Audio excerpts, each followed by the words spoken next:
Au nom du Père et du Fils et du Saint-Esprit, nous fêtons aujourd'hui deux grands saints, saint Éphrem le Syrien qui a vécu au IVe siècle et saint Isaac le Syrien qui lui a vécu un peu plus tard au VIIe siècle. Je vous propose une courte méditation de saint Isaac le Syrien sur le silence. Plus que toute chose, aime le silence. Il t'apporte un fruit que la langue est impuissante à décrire. D'abord, c'est nous qui nous contraignons à nous taire. Ensuite, de notre silence même, naît en nous quelque chose qui nous attire au silence. Que Dieu te donne le sentiment de ce quelque chose qui naît du silence. Après un temps, une certaine douceur naît dans le cœur par l'exercice de cette règle de conduite. Et, comme par force, le cœur se trouve entraîné à demeurer dans le silence. Le silence est le mystère des mondes à venir. La parole est l'instrument du monde présent. Nous savons combien le silence est important et combien aussi il est difficile à conserver. Parce que nous sommes toujours ou souvent sollicités par toutes sortes de pensées. Le monde qui nous entoure agite en permanence un flot de pensées ininterrompues. On s'interroge sur tout, on donne son avis sur tout. On est sans cesse en quête de nouveautés, de nouvelles informations. Et même lorsqu'on pratique la prière, le fait d'être attiré par le besoin de savoir, que se passe-t-il dans le monde? Qui dit quoi? Qui écrit quoi? Et aujourd'hui, avec les médias, les vidéos que l'on peut voir en quantité à travers notre ordinateur, nous arrachent au bien-être du silence. Et parce que nous sommes agités par toutes ces rumeurs du monde, il nous est très difficile d'entrer dans ce silence qu'évoque ce matin pour nous saint Isaac le Syrien. Plus que toute chose, aime le silence. Il t'apporte un fruit que la langue est impuissante à décrire. Donc il nous donne ce conseil de nous contraindre au silence. Nous sommes toujours démangés par le besoin de dire, le besoin de penser que nous devrions faire telle ou telle chose. Nous sommes toujours agités par le besoin de nous répandre en flots de paroles parce que nous ne maîtrisons pas nos pensées. Nous contraindre au silence, c'est nous contraindre à se taire quand nous avons envie de dire quelque chose, alors que ce n'est pas forcément une bonne chose à dire.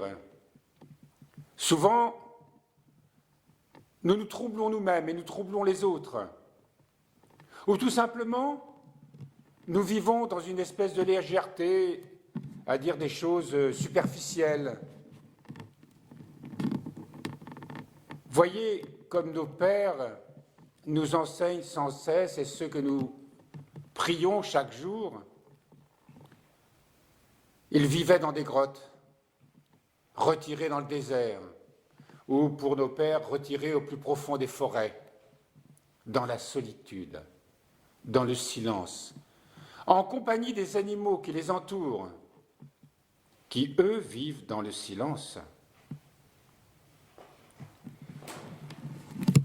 Saint Isaac nous dit ce matin, lorsque nous pratiquons le silence, grâce à la prière, bien sûr, mais nous savons aussi que nous ne pouvons prier correctement que si nous vivons dans une vraie sobriété à propos du boire et du manger.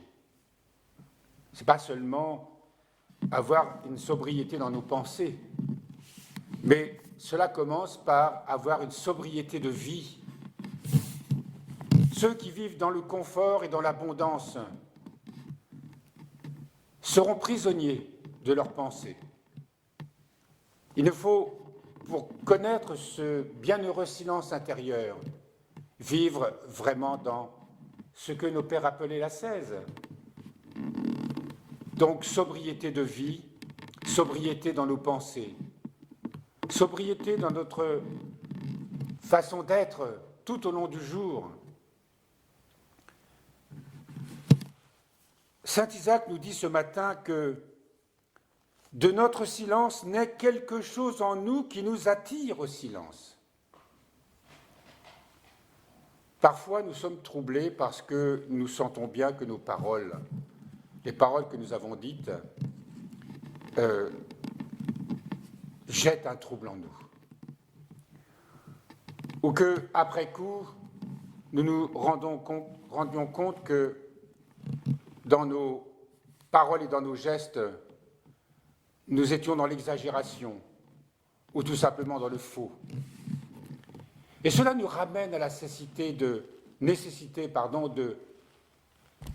nous retourner vers Dieu, de demeurer en lui, parce que c'est lui qui instaure en nous un vrai silence. C'est l'Esprit Saint qui, en nous, instaure un vrai silence. Et plus nous demeurons dans le silence, plus nous aimons le silence. Et il nous est dit ici ce matin que par l'exercice de cette règle de conduite, et comme par force, le cœur se trouve entraîné à demeurer dans le silence, et qu'il y a une certaine douceur qui naît dans le cœur. Une douceur qui naît dans le cœur. Si nous sommes irascibles, si nous avons toujours en train de faire des remarques aux autres, ou tout simplement dans notre tête, de réagir par rapport au comportement des autres, cela signifie que nous n'avons pas le vrai silence en nous. Et que tant que nous sommes agités, nous n'aurons pas cette douceur. Et cette douceur, ce n'est pas seulement une douceur personnelle que nous ressentons, c'est une douceur aussi à l'égard des autres. De cette douceur naît la charité. La charité, c'est cette bienveillance. C'est ce besoin de faire du bien à notre prochain. Ce n'est pas de se mêler de ses affaires, ça c'est l'agitation des pensées. Ce n'est pas de le juger dans son comportement, ça c'est l'agitation des pensées. Certes, nous pouvons voir que quelqu'un est dans l'erreur, dans le péché.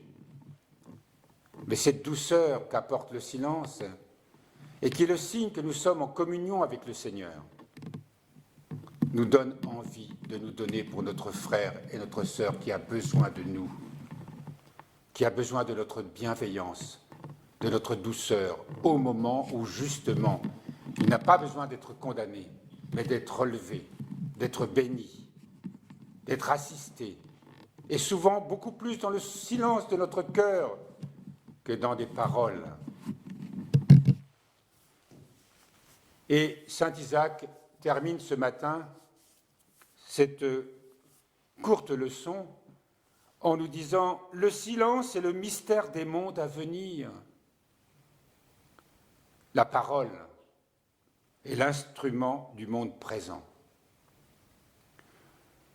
Si nous voulons vivre déjà dans le monde à venir, qui est celui du royaume, qui est le monde que le Seigneur nous a donné, dans lequel nous sommes, en tant que baptisés, membres de son corps, il règne dans le corps du Christ et dans le royaume de Dieu. Ce silence qui n'est pas vide, mais qui est plein de la puissance, de la lumière et de l'amour infini de Dieu.